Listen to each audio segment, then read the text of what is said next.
I believe that everybody has a story, and I'm fascinated to hear them.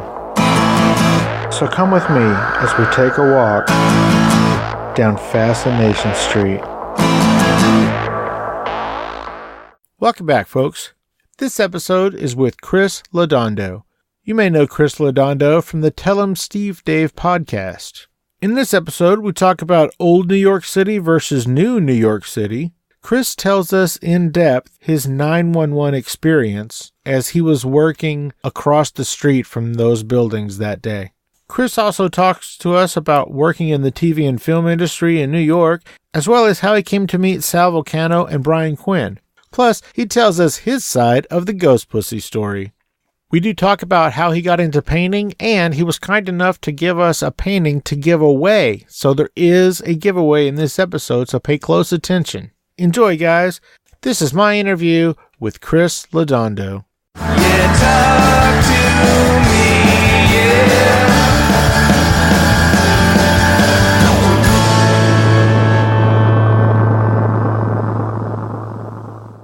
Welcome to Fascination Street, Chris Laudando. How are you doing today, sir? How are you? I'm doing pretty good. It's just a little cold here in New York City. It's a little cold here in San Antonio, Texas. For some reason, it was 29 degrees when I woke up this morning. Oh my God, it's the end of the world.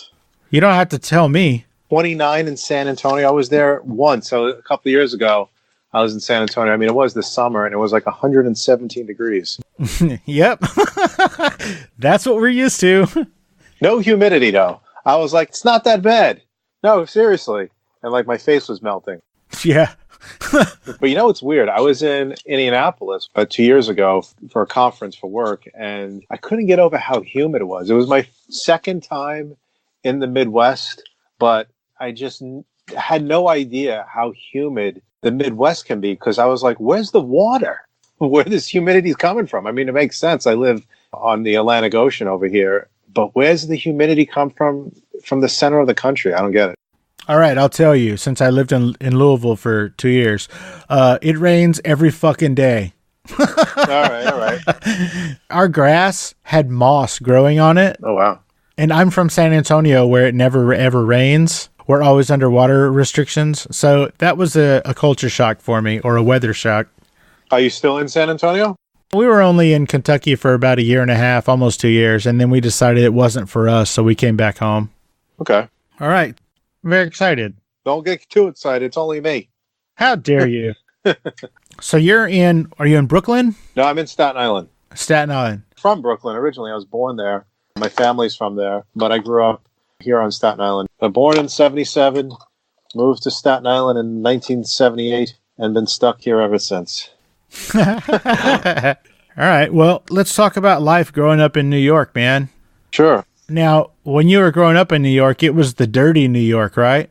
It was. It most certainly was. It's funny you say that. I was thinking about that the other day when somebody was saying something about a former employee where he got into, I guess, almost a fist fight. Now, I work in a college, so that is not cool. So a former employee almost got into a fist fight with a professor that these guys were around the same age, in their 60s. And one gentleman was from, I think, Dallas, and the other gentleman was from Brooklyn. And I was saying to myself, the guy that was from Brooklyn is from the real Brooklyn. He grew up in the old New York, like I grew up in, where it was kind of like dangerous. Whereas today, you know, some of these old scary places that were in New York are like gated communities. So a lot of people that I get to interact with, like on Twitter, that are fans of like Tell 'em Steve Dave podcast and always ask me for like tourist advice about visiting here in New York. They're always concerned about like crime, whatever. It's like, oh, no, those days are over.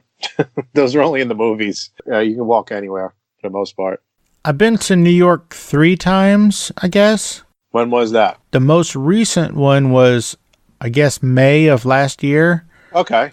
And then before that, I think it was maybe the previous November. Okay. And then like probably the previous May. All right. So you're in the new New York.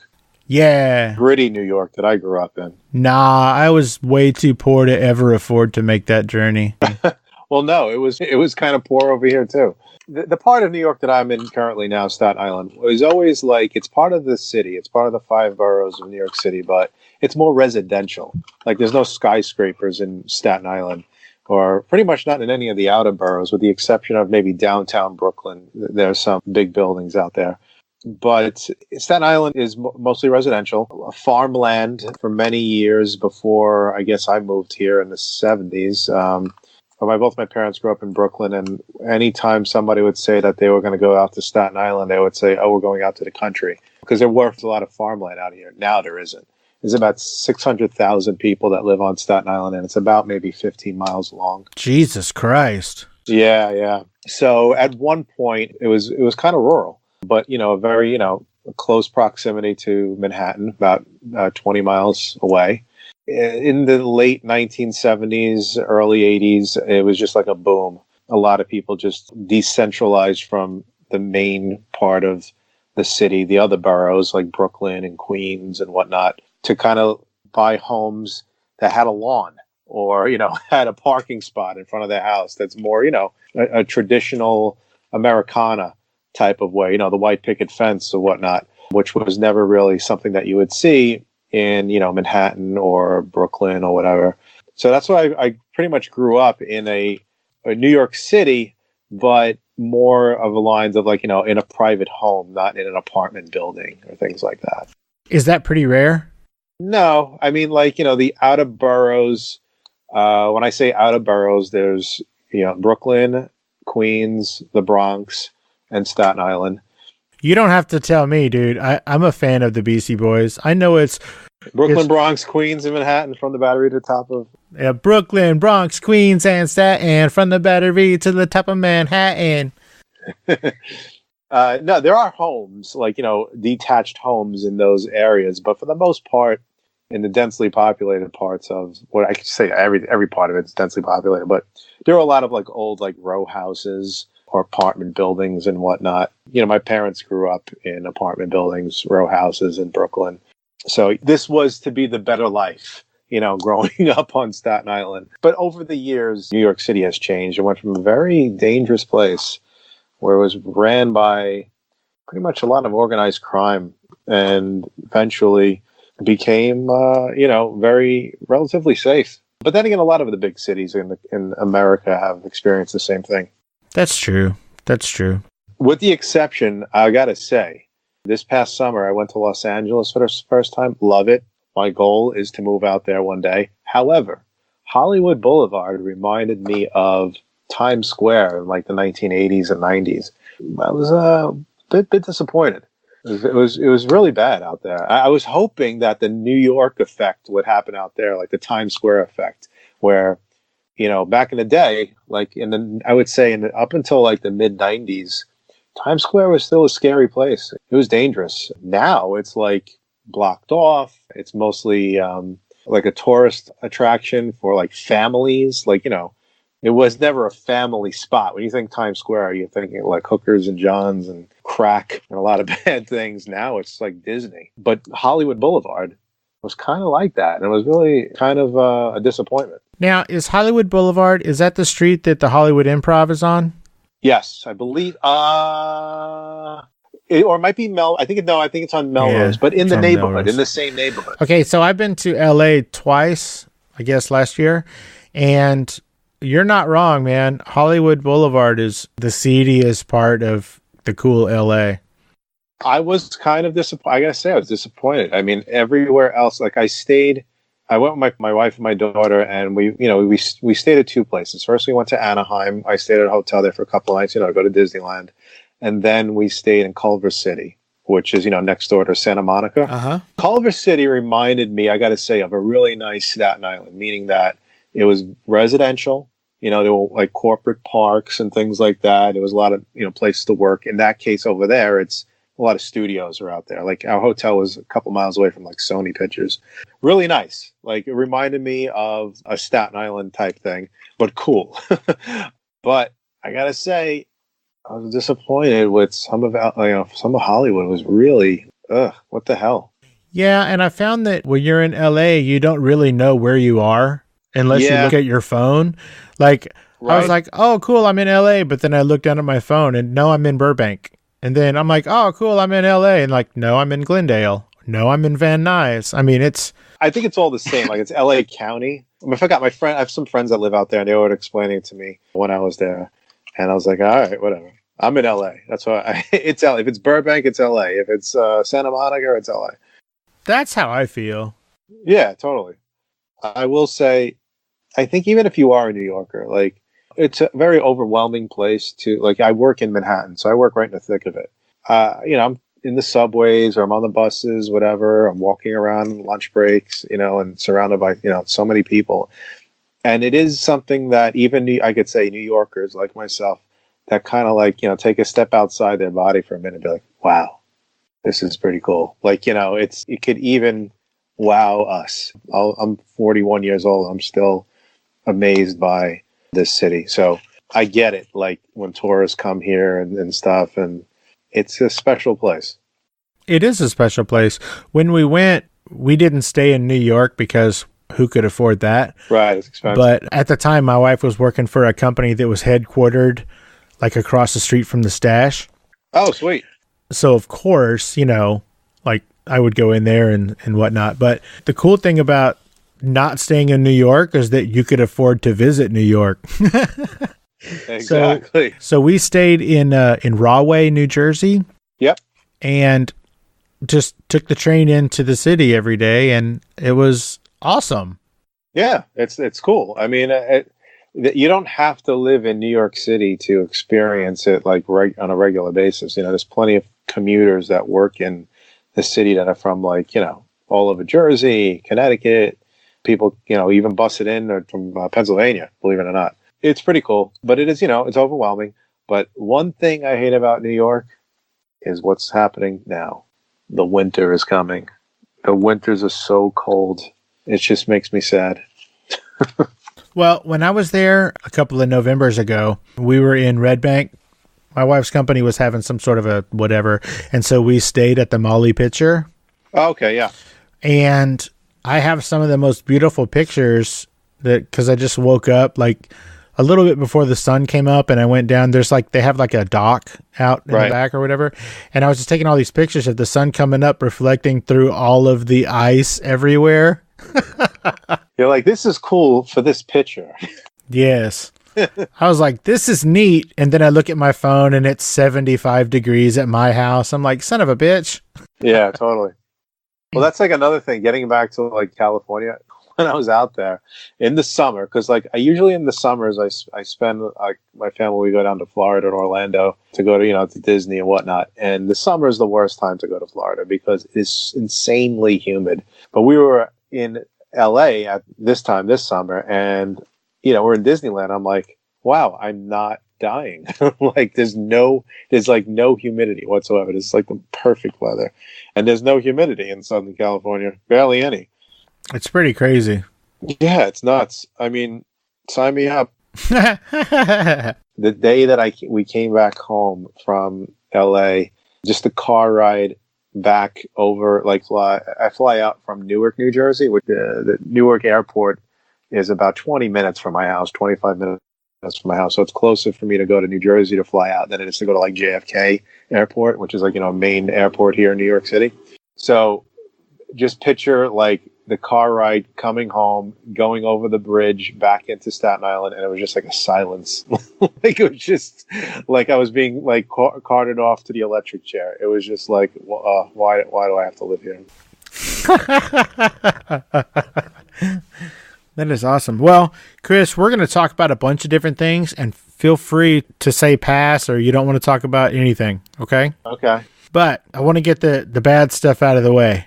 Oh God. Will you tell me about your experience on September 11th, 2001? Sure. So I was hired by this brokerage company, which I don't work in that industry anymore. I work in higher education now. And September 11th was pretty much a reason as to why I pretty much changed a lot of things in my life.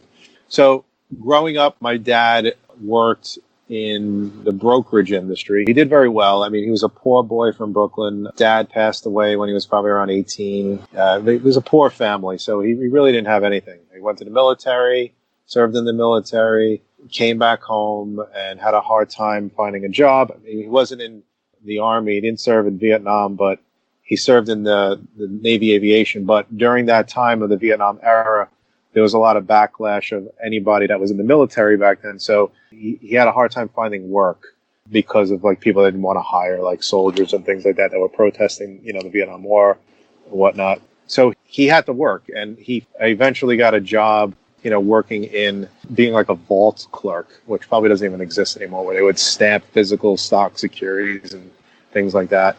And he worked his way up without a college education to be really successful in the brokerage industry.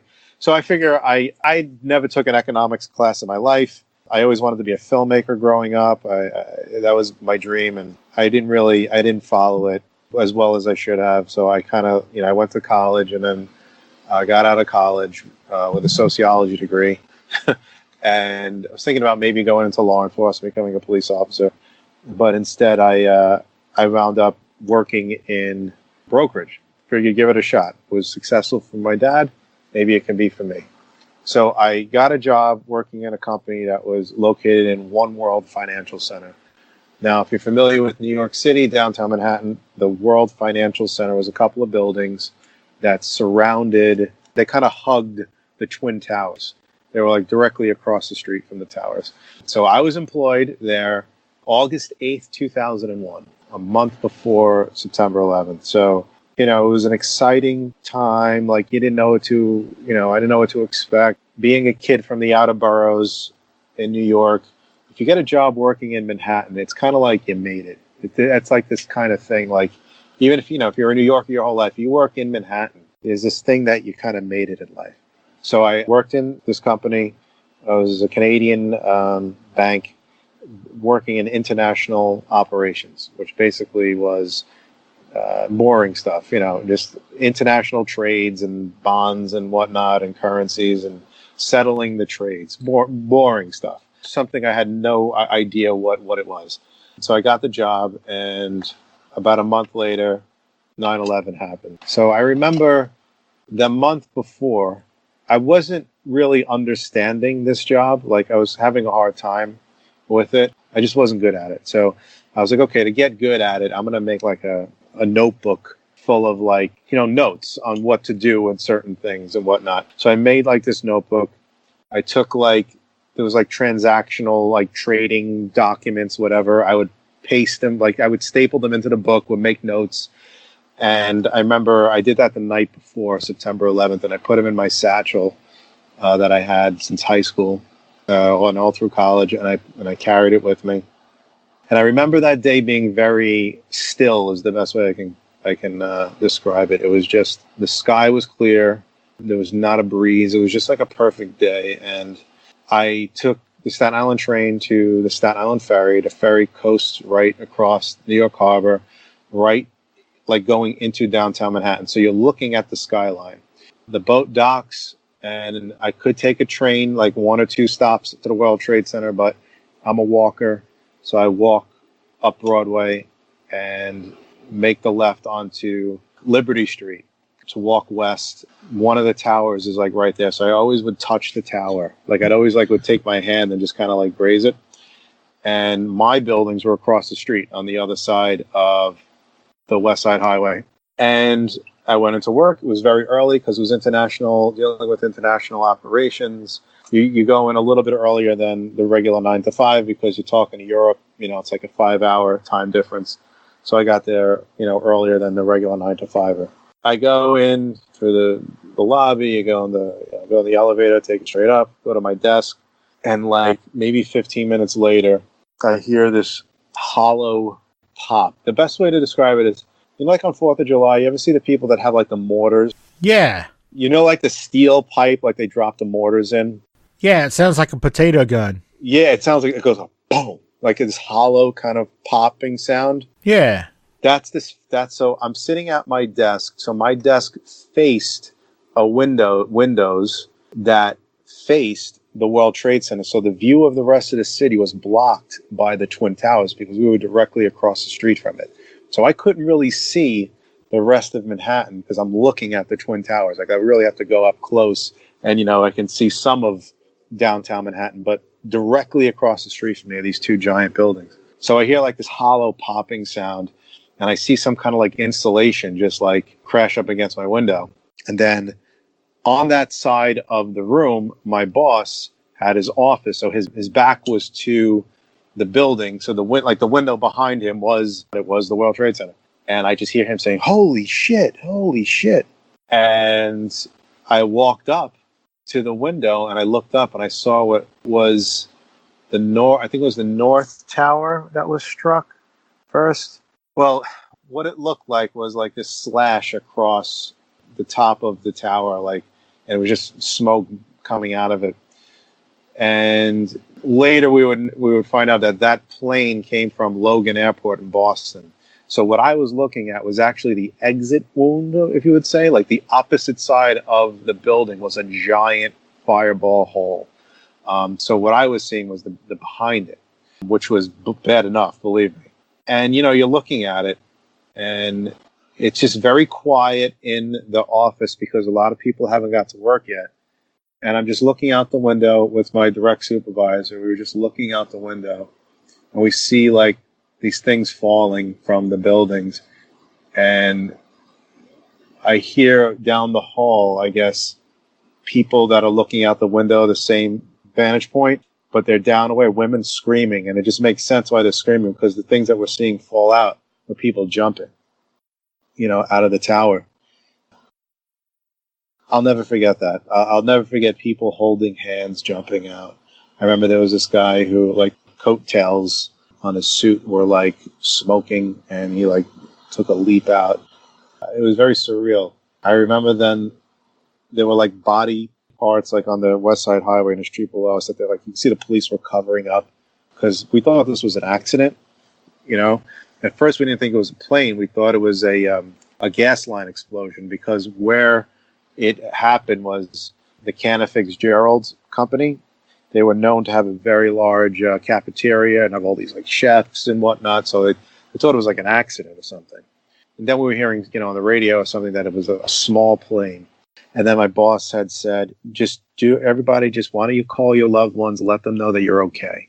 And I did that. And I called my dad. And my dad at the time was still working in the industry, but he didn't work in downtown Manhattan at the time. He worked in midtown Manhattan. He was on like 51st and Park Avenue, which, for quite a ways from where I was.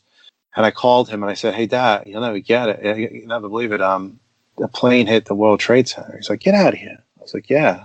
We're sitting here, we're looking at it. He's like, oh, like, that's crazy. He's like, let me know what happens. I was like, okay, Dad. I hang up the phone and I walked to that window that was in front of me, and I was just looking at the tower burning. And then at the corner of my eye, I saw the second plane with my own eyes come in, and at the last minute, you can hear the engine's gun. And I saw it hit the tower, but I turned my head before, like, I would see an explosion or whatever. And I remember, like, my ears kind of, like, went deaf because I didn't hear an explosion. And I just remember turning my head and saying, second plane hit. Get out of here. And, people were in shock. Like, I remember there was this one kid who was a couple of years younger than me. He was doing his work, and I told him, like, what happened? Like, we were all like screaming, and he's like still doing his job. Like, people do weird things, like in emergency situations. It's nuts. And I had no idea where the fire exits were. I was only working there a month. And, when they say, like, you should always know your exits, the emergency exits, it's true. You should. I had no idea where they were. I was running around like in circles trying to find an exit door, and every exit door that I found, they had stairs just going up. None went down. It was like the worst feeling ever. So I kind of like bit the bullet and went into the elevator. And I remember going into the elevator. There was a bunch of people in the elevator, and the doors closed on the elevator. I remember this guy was standing next to me. He's like, there's too many people in this elevator. It's not going anywhere. And like my heart just like sunk in my stomach. I was saying, I'm going to die in this fucking elevator. And as the elevator's going down, it's stopping at other floors. And we weren't high up. We were like maybe sixth floor or something, whatever. But it was stopping. And let me tell you, survival modes, people were hitting the door close button like closing the door on other people. I mean, they couldn't fit anyway, but it was just mayhem. The elevator makes it down to the lobby, and the exit to the lobby will lead into the towers, because it was across the street. So the front of the entrance of the building was facing the World Trade Center. So as we're running through the lobby, the security is waving people to go the opposite way to the back end. And, you just hear like debris crashing down, like sort of like steel beams and whatnot falling from the skies and whatever. And we exit to the back of the building, and I kind of like hug because the World Trade Center is on, like, it's close to the water, if you're familiar with downtown Manhattan. So I kind of ran as close to the water as I can so I can see what is going on, because you're in like a canyon of like concrete. And while you're running around and walking around, like, to get away from it, there's just mayhem in the streets, and people, like, a lot of misinformation, people saying things like, there's more planes coming. Like, there's police saying there's more planes coming. There's a bomb on the Brooklyn Bridge. I mean, I heard everything from like law enforcement people. So there was a lot of misinformation going on. So I kind of made my way towards the Staten Island ferry. And when I got to the Staten Island ferry terminal, I saw that there were a lot of people like waiting at the ferry terminal to get on the next boat, but it was closed. There was like a lockdown. They had said there's nobody getting on the boat. And I was like, what the hell how am I going to get out of here? And at this time, my cell phone, there was people like trying to call. Like, I can see people trying to call me, but it wouldn't answer because the antenna of the cell phones was on top of the World Trade Center. So I would see that I was getting missed calls and voicemail, but I couldn't dial. I couldn't do anything to tell people I was okay. And next to the ferry terminal, I remember there was there's a U.S. Coast Guard base, and there was one U.S. Coast Guardman like telling everybody to stay back, that they couldn't, like, because everybody was like hugging the coastline, like they were just trying to get away as far as possible, and the U.S. Coast Guardman was like yelling at people to stay back, to get off federal property or whatnot. So I'm thinking to myself, what the hell am I going to do? How am I going to get off this? I just got to get off this island. So I thought about running back into the direction of the towers and crossing over to where the Brooklyn Bridge is. You can walk over the Brooklyn Bridge just to get off. And I kind of like looked back and forth of what I was going to do. And then I heard a noise that I'll never forget in my life. And it was basically the tower, the first one, collapsing. And it was crazy. I can hear it in my ears. I can't explain, but it was unreal. And immediately the doors of the ferry terminal opened and they evacuated. The boat started, to fill up with people. And I remember there were when I got on the boat, there were life preservers, like people were wearing life preservers. I mean, it was so surreal because that's something you do not see with life preservers like out. And I remember I ran into some kids that I used to commute with on the boat in the morning. They were like mutual friends of a kid I grew up with on my block. And I remember one of them was hysterical crying.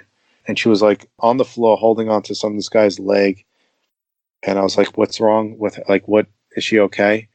And they said like, she doesn't have a life preserver or whatever. And I remember I just handed her mine and she just like clutched it like it was like a, like a rope. I just gave her my life preserver. And I remember when we were on the boat, there was some woman. She was an older woman, but she was dressed like a professional, like I would say a dress, a skirt. She something about her made me think that she was like a federal agent or something, because she was an older woman, but she looked very like agent-like.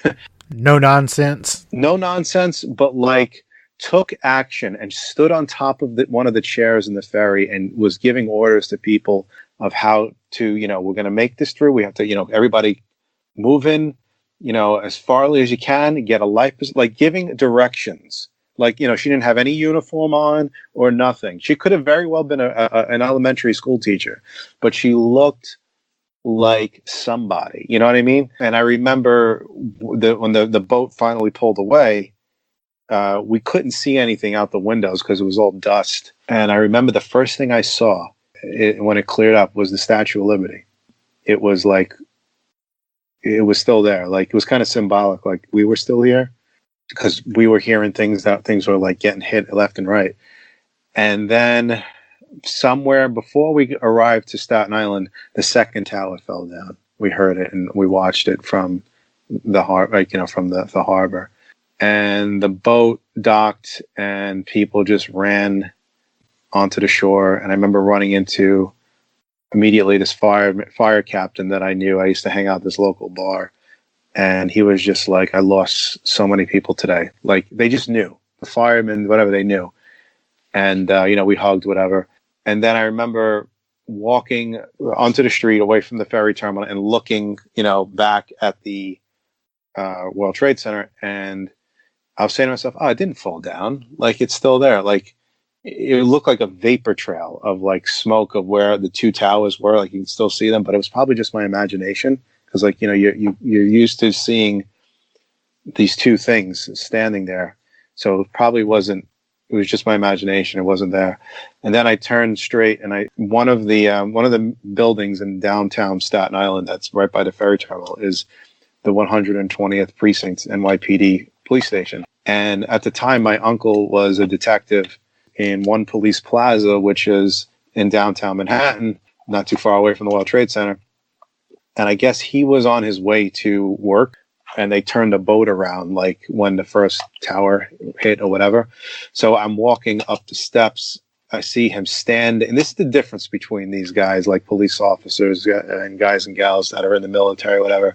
I remember just looking up the step of the precinct and seeing my uncle just staring out into the harbor like he was alone, like he was in the police doorway, just, And I went up to him. I was like, Uncle Michael. And he's like, it's Christopher. He's like, you all right? I'm like, yeah.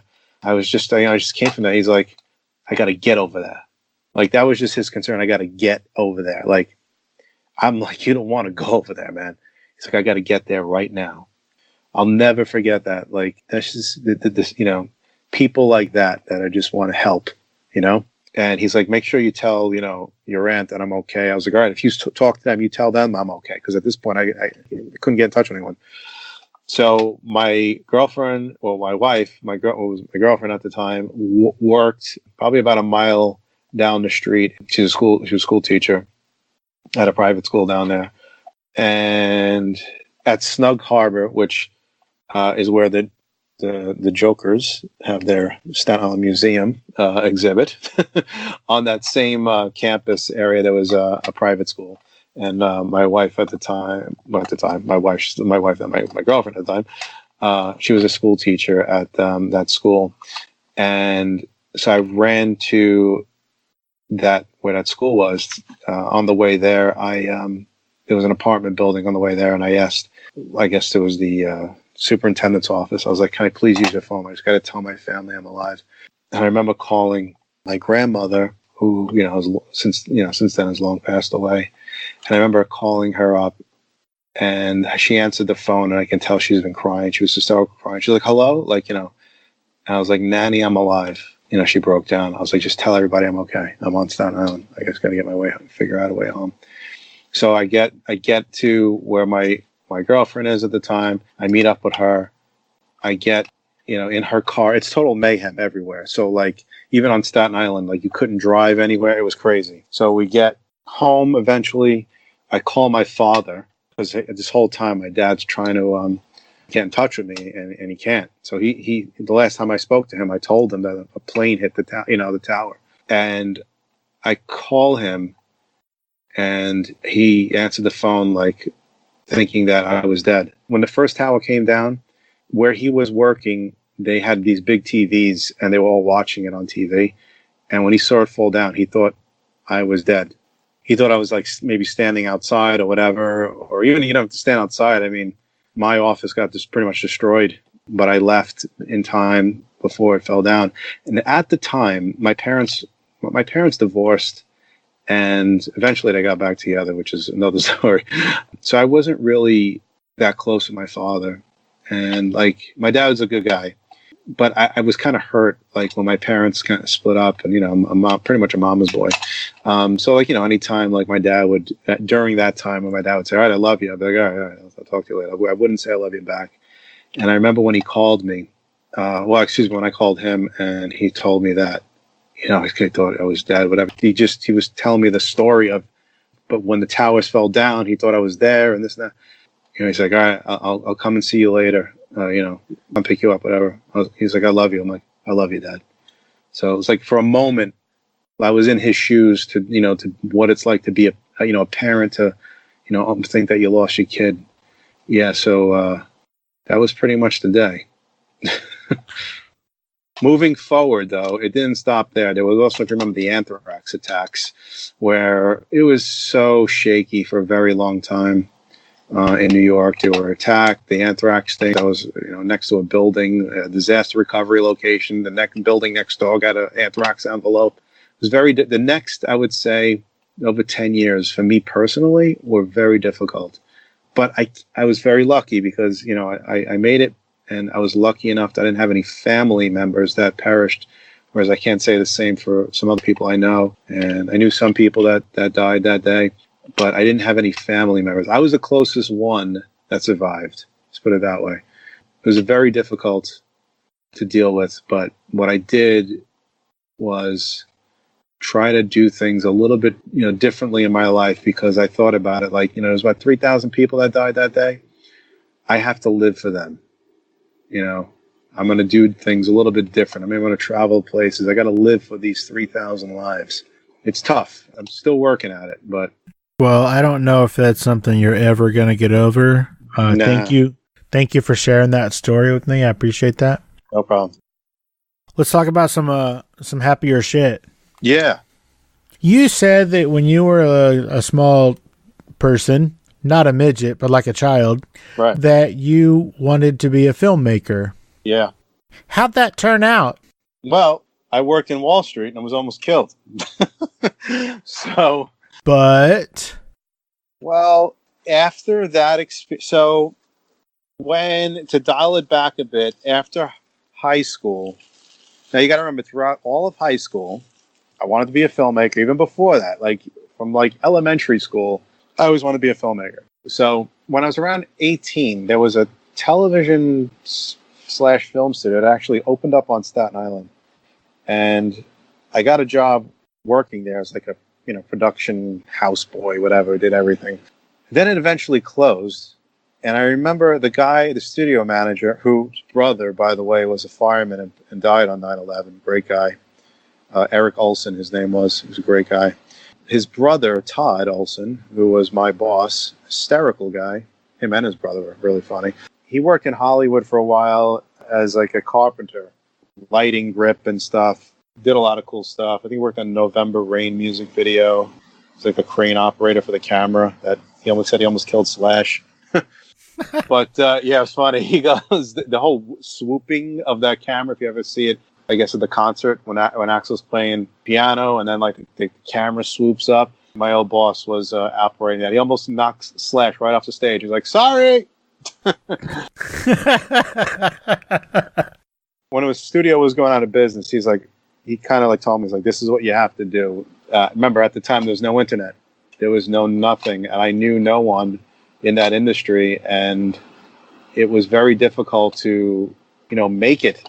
So I had no contact. I didn't know what to do. I was a very naive, 18-year-old. So I gave up. I gave up on the dream. Wound up going to school and this and that. But then after 9/11, I kind of I'm going to do things that I always wanted to do. So I started working in production on the side. I worked as a film editor for video production, TV stuff, local TV stuff and weddings and things like that. And around that time, I met Sal Vulcano at a bar. It was down the street from where I lived. After I moved out of my family's house and got an apartment, I would frequent at this local bar / restaurant, and that's where I met Sal and Brian Quin and a whole bunch of other people that were really, during the time, were really special to me, who I don't really see anymore.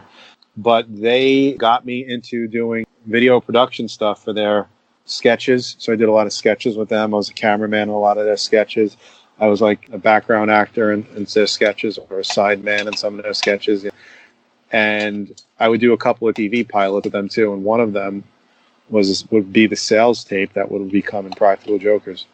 Very cool. Yeah. Now, I think there's a film called Cinder. Oh yeah, that was a very short film I wrote on the Staten Island Ferry in a commute. I came up with this weird like sci-fi fantasy thing, and then I knew some young filmmakers on Staten Island and kind of gave it to them to make it, their own interpretation. So they edited down a bit.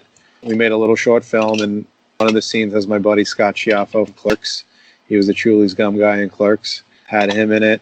It was a couple of minute film, and it was fun. It was a good little experiment that we made. Very cool. Yeah. Is that available anywhere? That's available, I believe, on Amazon Prime. I think the director of it got some kind of distribution for it, and it's on Amazon Prime, which is completely out of my hands. Oh, very cool. Yeah. Now, I read somewhere that you also have something to do with comics? Not anymore. I did a while back, one of my first projects. After 9/11, too, I also was in bands. I played music. So I got to do, I tried to do as much as I could creatively. So I was in 2 bands, which, for years. And then I met a friend of mine that I hadn't seen in a while on the train. And he was an artist. And I think he did a graphic novel once. And I said, I'd like to do that. And so we wrote together Constellation Park. At the time, when Tell 'em Steve Dave first started, was around the time that we wrote that and got a lot of traction from that show where they mentioned it on the show, and sold a few books. But yeah, that was a long time ago. Is that still in print? Through Amazon it is, yeah. But I have I don't promote it or anything. It was supposed to be like a trilogy. We only made 2. and so, yeah, it's not on my my radar anymore, but it was definitely a great time. Do you still have some at your house? I do not. Wow. I might have one for myself, but I don't. Wow. But they are available at the Secret Stash, and signed copies are at the Secret Stash in beautiful Red Bank, New Jersey. On Broad Street. All right, cool. Street, yes. Very cool. Now, tell me when you decided to get into painting. Become an artist. Okay, so that's funny. So last April, I don't know what came about, because painting was definitely something that I would never thought in a million years I'd have anything to do with. I was probably watching a video on YouTube. I think I was watching something on YouTube on fluid painting, pour painting, and I thought it was really interesting. And I was like, at the time, I was like, I need to do something. I was looking for something, new creative endeavor. And something that maybe I can do alone. I mean, I love collaborating with people, but it's tough to find, a group of people and everybody to kind of be on the same page. It's like being in a band. Bands are great, but they're very difficult relation. So I was like, let me try this whole painting thing. So I made a couple. I posted them for the hell of it. I was kind of scared, and it got a good reaction. And I sold one to a friend of mine. He made the offer. He's like, hey, I would love to buy that painting. I'm like, what? And it was like the second one that I made, and I was like, all right, make me an offer. I don't know. And he made me an offer, and from there, I made a bunch and sold a lot. And since then, I experimented with a lot of different styles outside of the pour painting, fluid painting genre to more of abstract with a palette knife and a brush. And it's been good. It's definitely had a great reaction. I have a ton of paintings, though, I need to sell in my house that are piling up, but I did sell a lot. I sold in the neighborhood of around 60 or so since April. Oh, that's awesome. Yeah, it's pretty cool. And I have to thank, most of these paintings were from the Tell 'em Steve Dave ant community, which was really nice of them to be into it. A lot of talented ants. I'm definitely the least talented, because if you see some of those works, there are a lot of ants out there that do amazing stuff. And it's nice of them to buy some of my work. I don't know, man. You wrote a short film. You made comics. You helped with the sketch and the Impractical Jokers pilot behind the camera. You were in 2 bands. It sounds like you're pretty talented. Nah, I'm just friends with a lot of talented people. Hilarious. So in talking about your art, you were nice enough to send me one of your pieces to give away on this show. Mm-hmm. Is it 16 by 20? Yes, it's a 16 by 20. So it's a 16 by 20 stretch canvas, and how would you describe it? It's a pour? Yes, that is a pour. What I gave you. I have to say, one of my favorite ones. I think it came out really nice, that one. Well, it's beautiful. Thank you. So how do you want to give it away? I don't know. What do you have in mind? Well, it could be the first person who emails me why you had the moniker Ghost Pussy for a while. For a while? You mean like continuous? There's so many monikers. Let's get a little bit. All right, if you want to do that, let's get detailed with it. Let's see. When did Johnson say it? I don't remember. It wasn't immediately. He didn't come up with that name immediately because I got shit for something that pretty much didn't happen for a while, and then he just came up with that name. I don't know. Now, did that all stem from when you guys were in like an abandoned hospital or some shit? Yeah, so Staten Island, you know who Geraldo Rivera is, right? Who doesn't? He became famous for opening an empty vault. Well, no, he actually became famous years before that empty vault. He exposed the Willowbrook State Institution here on Staten Island that was abusing their patients. A lot of people that were handicapped, mentally handicapped, people that were kind of like abandoned by their families and put into state hospital. I mean, these people were pretty much left to die under terrible conditions. It was bad, and which later became the College of Staten Island campus, which is funny. Awesome, where they're getting tortured in a different way. Exactly. So areas of that hospital that were never acquired by the university system, they're still part owned by the state, but some of them became other things, and there are some that are abandoned. And over the years, they've been used for like the abandoned buildings. Have been used for like, I think like an Anthrax music video was shot there. Maybe some horror movies might have been shot there. I would imagine. Yeah, but for the most part, it was like just a crazy place to hang out. Like if you go there, there's still like patient records. There's like medical equipment, like all this. It's still there. Like it's crazy. Now, where I grew up on Staten Island, I didn't grow up in a close proximity of this place, so it's a place where a lot of kids go to and just hang out. But where I grew up, it was nowhere near for me to get there as a kid. I would have to get into a car and go. Anyway, I was always curious about going in that place, whatever. And one day I get a text message from Quin saying, "You want to go on a ghost hunt?" And little did I know that would change my life forever. So, I'm like, yeah, sure. And, it was basically they were doing the Zoom episodes. They had some kind of paranormal team with them from New Jersey that they were going to go around one of the Willowbrook facilities and investigate it. So I'm like, cool. Yeah, fuck, absolutely. That sounds like fun.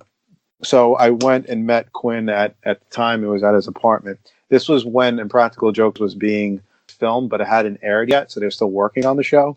So I was the first one at his apartment, and he's like, "Hey, you want to watch the pilot of the show?" I'm like, "Yeah." So I was watching what would be the first episode of Impractical Jokers, like the rough cut, and we were waiting for like everybody to come, like Walt, Brian, Suzanne at the time, and these New Jersey paranormal guys. So they all get there and whatever. Then we all kind of like drive to this location. Now I was not really sure where this abandoned buildings, where they were exactly.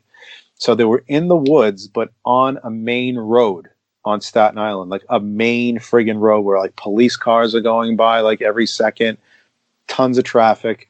And then across the street from it is like a regular neighborhood, So I parked there, and then I'm walking to I guess where the fence is for this on a main road. All these like cars are whizzing by. And I noticed a sign, a lot of signs, New York State property, no trespassing, violators will be prosecuted. Now, at the time, I had just had my daughter. I worked for the City University of New York, which is a state agency. And I'm like, you know what? I don't want to lose this fucking job. So I said, guys, if you don't mind, I'll wait in the car over here and see if any cops or whatever come by. I'll I'll radio in, I'll text you guys, whatever. So like, all right. So I sit and wait for about like an hour and a half, whatever, and then I leave. And I leave because they're like there forever. It's in the middle of the night. There's nothing. Everything's going good. So I go home. And then I guess I want to say like a week, that next weekend, I go to the stash and Brian's there. I was like, hey, Brian, what's going on? He's like, hey, did you hear your beating? I was like, huh? And then I listened to the Zune episode, which is basically the entire episode of them just calling me a pussy. That is fantastic. It was great. It was very funny. And that's pretty much how it started. But let me be clear. I don't believe in the paranormal. I don't believe in ghosts. Spoiler alert. I want to believe. I would love to see a ghost because I think it would bring me comfort to know that there's something else after this. I want to see a fucking ghost. Gotcha. So here's what we're going to do. Alrighty. It's going to be the first person who emails me at fascinationstreetpod@gmail.com. Mm-hmm. In the subject line, you have to put ghost pussy. Terrible, then, Steve. Yes. I poured my heart out to you. Isn't that great? And so what you have to do to win this painting is be the first person to email me the name that used to be the hospital, whatever. The name of the facility? Yes, you have to name me the facility. So the first person, should I say what it is? Well, you already did. Oh, okay. So that's who's going to get this, and I'll pay for shipping. So Cool. You guys will really, really enjoy this painting. It's beautiful. Yeah, it's a nice one. It's very nice. I feel like I've kept you for a really long time tonight, Chris. I appreciate that. No problem. Will you tell everybody where they can find you on social media? Sure. If you want to follow me on Twitter, I'm at Chris_Laudando, Laudando. If you want to check out my art on Instagram, it's at Laudando Art, LAUDANDOART. Are you on Facebook at all? I am, but it's private. Okay. And do you have a personal Instagram, or is it just Laudando Art? Oh, I do have a personal Instagram. It's Christopher_Laudando, LAUDANDO. Thank you. Now, before I let you go, is there anything that we didn't talk about or that I didn't bring up that you wanted to talk about? No, it's, we hit a lot of stuff. Tell 'em Steve Dave World, we kind of touched upon. Oh, if you have Patreon, I recommend it. I have a little segment on the Tell 'em Steve Dave Patreon. It's a roast segment that I do. It's called I'd Like to Propose a Roast with Chris Laudando. It's on the TESD Tidbits. You can get it at any Patreon level. So if you pay $5 a month, that's one of the things that you'll get with the whole slew of other things. I'm just on there as like a little segment, but you get a lot of other stuff. A lot of other stuff for $5 a month. And I believe that is patreon.com/TESD. I think so. It's either that or /Tell 'em Steve Dave. Either way, that link will be in the show notes, guys, right under all of Chris's social media tags. So feel free to check that out. Now, one thing I wanted to say. The guy before me, was he a Dr. Drew on? Yeah, that's the one that came out yesterday. I apologize that you had to... I had to be on next. Well, the funny thing is, your episode won't come out for a few weeks. Okay. So you won't be right after Dr. Drew. That'd be a lot of pressure. It's probably going to be a multi-Olympic athlete. What? Yeah. I'm sorry. Listen, if you want to just cut this episode out, because, I don't want you to be like slumming it with me. You're ridiculous. Real deal famous people on here. You're ridiculous. You're real deal. What? You're a real deal. You're a badass. I'm just a regular guy. So you claim. Yeah. Chris Laudando, thank you so much for taking the time to hang out with me and let us get to know you a little bit better. Thank you so much. I appreciate it. On a personal note, I have, I've never missed an episode of Tell 'em Steve Dave. So the whole time I enjoy listening and to the whole, TESD town, to all the characters, all you people. Yes. And so I just want to say thank you for, for entertaining me. I appreciate that. Thank you. Thanks for listening. Absolutely. Chris Laudando, you have a great day, sir. You too. Thanks a lot, man. I'll talk to you later. Bye. Bye-bye. Hey guys, this is Steve Owens from Fascination Street Podcast here with a very important message. I'm awesome. I bet you thought I was going to say something else, but nope, What's important here is that I am awesome. I started this show because I truly believe that everybody has a story, and I'm fascinated to hear those stories. In the short time I've been doing this show, I've interviewed actors, directors, writers, inventors, podcasters, musicians, pro athletes, Olympic athletes, actual war heroes, even a Bond girl and a luthier, whatever the hell that is, and of course, regular people. From people who wanted to be stars but never gave it a real try, to big company CEOs and people who got to meet their favorite president. I love getting to meet and speak with people who have a story to tell. I feel like everyone does, and it's my job to get them to tell it. You never know who my next guest will be. An Academy Award-winning actor, a platinum-selling musician, or your own mother-in-law. But one thing is for certain, you will be fascinated by their story. So come take a walk with me down Fascination Street. You can find Fascination Street Podcast on Apple Podcasts, Google Play, Spotify, iHeartRadio, and of course, FascinationStreetPod.com. Opening music is the song Magnolia from the 2014 album Intransigence, used with permission from Douglas Miles Clark. Closing music is Apollo from the 2001 album Into the Known by the band Sapphire. Thanks for hanging out with us and getting to know a little bit about our guest. We'll see you next time on Fascination Street.